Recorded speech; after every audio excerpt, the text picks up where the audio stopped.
Hello, lovely people. It's Jackie Shelley. I'm one of the two hosts of Jackie and Irvin Are Accidentally in Charge. I, as usual, am in charge of recording some extra content.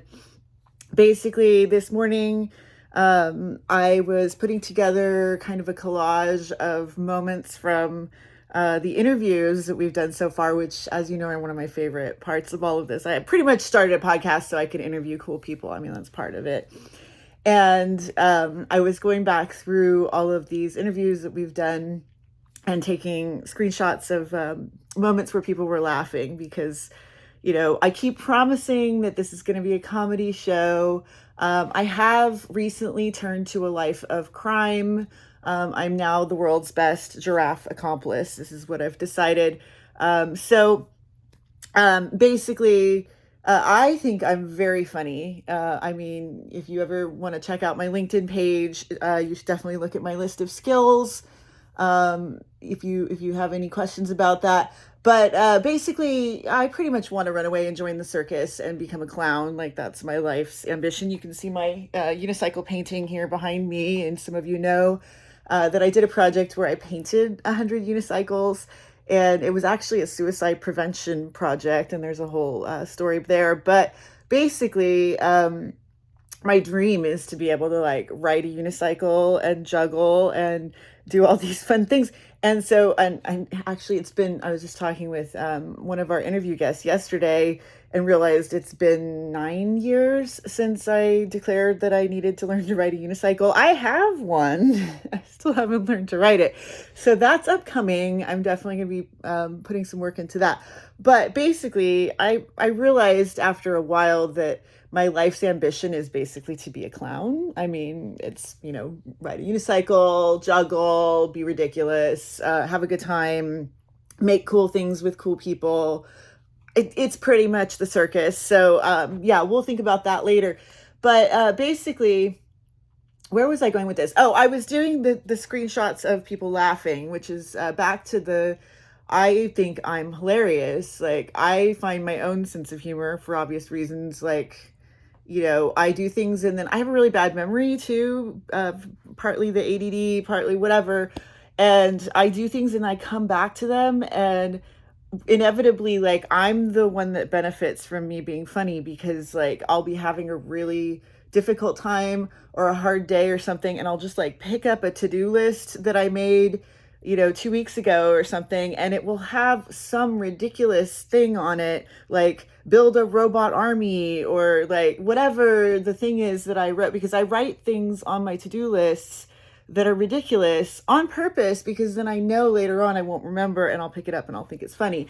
And actually I've done that so much that my kids, when they were little, would like pick up the habit from me. And so I love seeing their to-do list, because I would walk around and then find my kids would do to-do lists and they would put things like world peace on their to-do list because they'd always seen me do it. And so like they just thought it was a normal part of making a to-do list was to like include something ridiculous in your to-do list. So I sort of accidentally spread that for a little bit. I don't know. I'll have to ask them if either of them still do it now that they're old enough to understand what I was up to. But basically, I like to make people laugh. But what I find is that I have kind of an odd sense of humor, and not everybody thinks what's funny, thinks the things I think are funny in the same way. So a lot of the humor that I do is humor that is pretty much just for me. And that includes the podcast. So I think it's hilarious. Like, I have a really good time doing it. My kid is always like, I thought you said this podcast would be funny and you guys are really serious. And I'm like, yeah, well, I'm figuring that out as I go. But anyway, so short story long, I've already lost the thread of what I was talking about, as usual. I know. So I was making this collage. You should be used to this by now. I was making this collage of people laughing from the interviews in our series.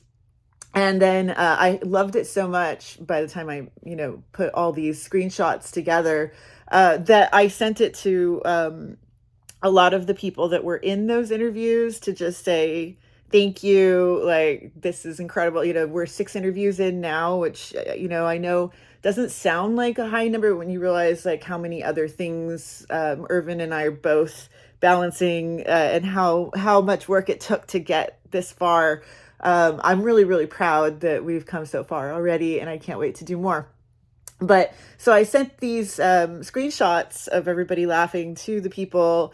And of course, one of the people, she was supposed to be the first one, is Gini. And so Gini Dietrich, she's one of the people I interviewed.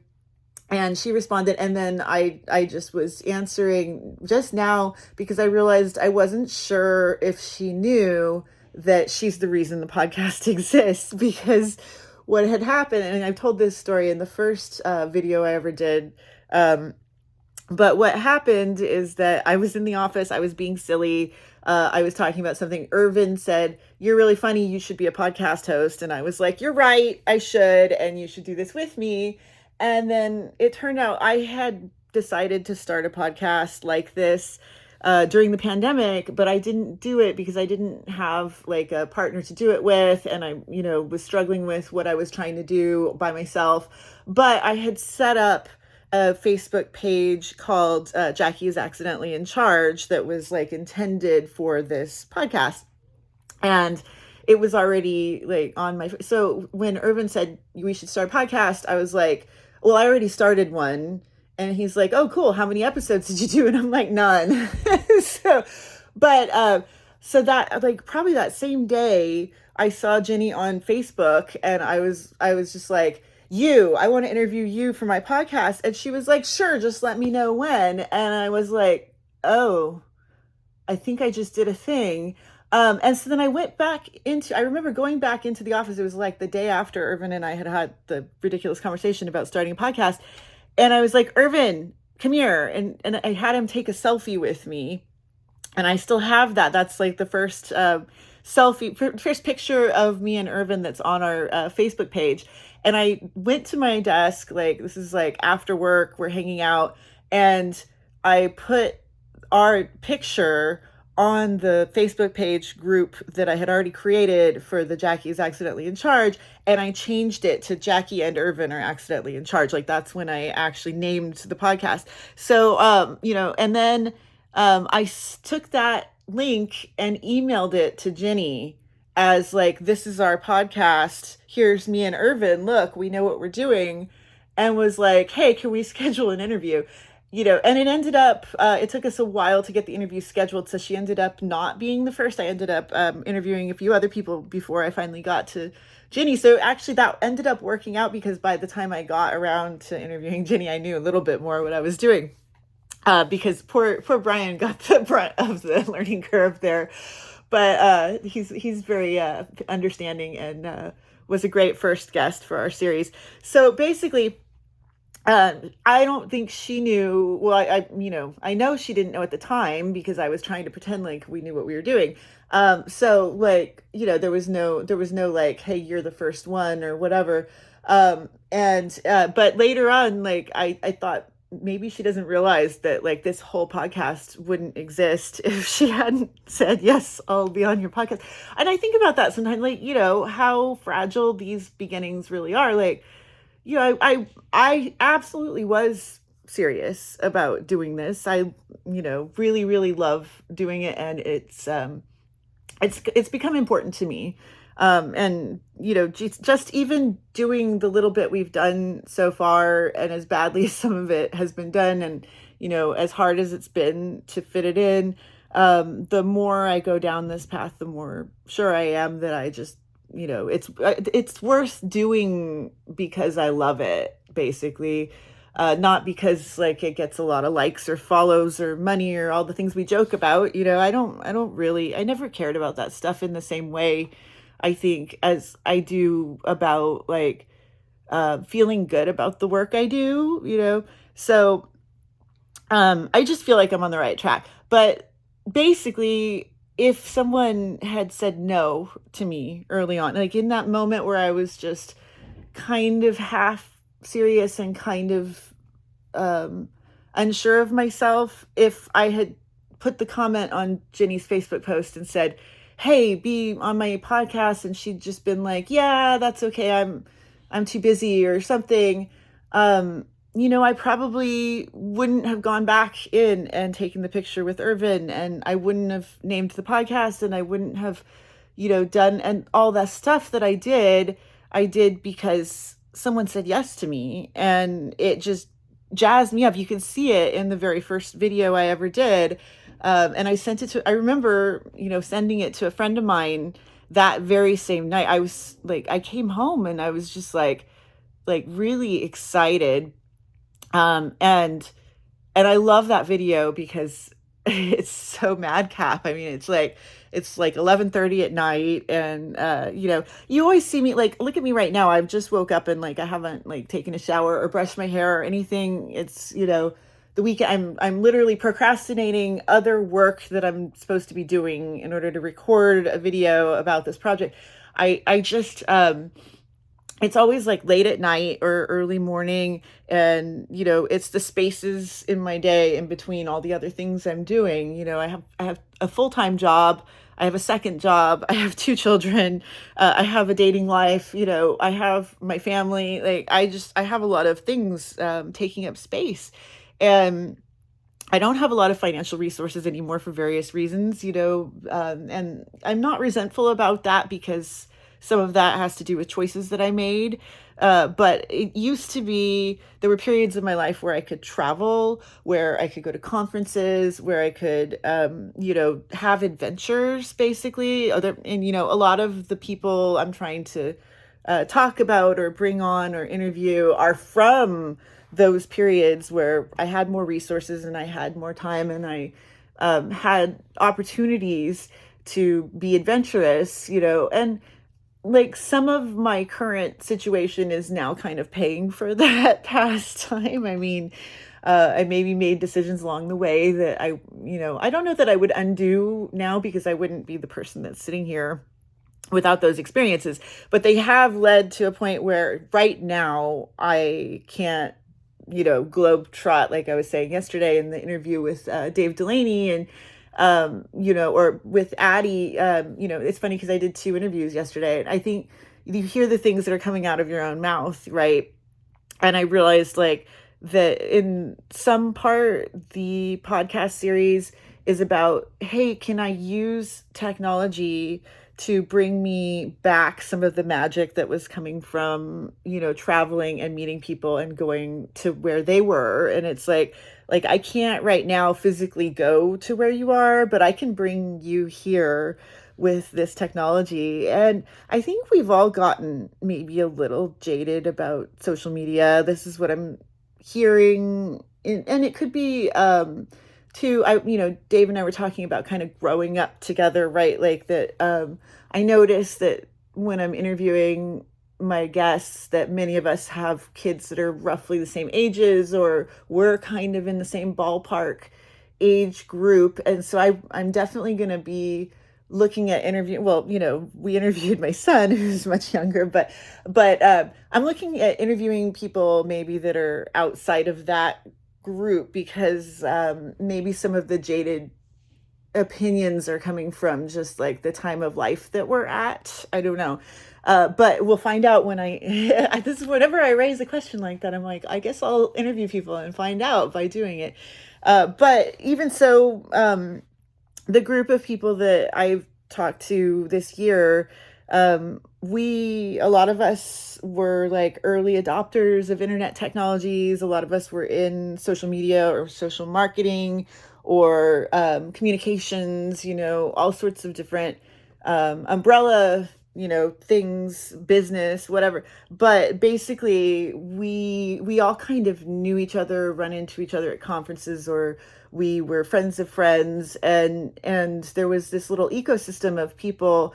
And from what I remember of the people, what I always loved most about that family, is the way I would think of it at the time, was that everybody was very like warm and idealistic, and or at least that's how I thought they were. Maybe if they weren't, and they were just in it for the money and fame or whatever, like they were good at like putting a nice veneer over the top of it. But there was at least the attempt to put the veneer over the top, right? Like it was understood that if you were in that whole ecosystem, that you were trying to help people in some way. But I do remember there being this sort of like excited optimism about the potential for these technologies to really change the world, help people, bring social change, social justice, and those things are really important to me. And I always was like kind of following in the footsteps of these people, looking at the work that they were doing, and I still am. And if you followed this series at all and you've actually watched any of the interviews, you'll hear that thread of optimism run through all of my work. But basically, I feel like now when I talk to people, there's a little more skepticism or fear or worry that there's maybe, I don't know how to phrase it, like the people in charge are evil is the way we were talking about it yesterday, right? Like that they're just exploiting the users, or that we're not in control of our own data, or all these different concerns, and that, the people that founded these companies, the Zuckerbergs and I don't even know the rest of their names, but what Bezos, all these people, like the fact that, I mean, I do struggle to name them, but at the same time, the fact that we just refer to them like that, and they're just such like, I don't know, such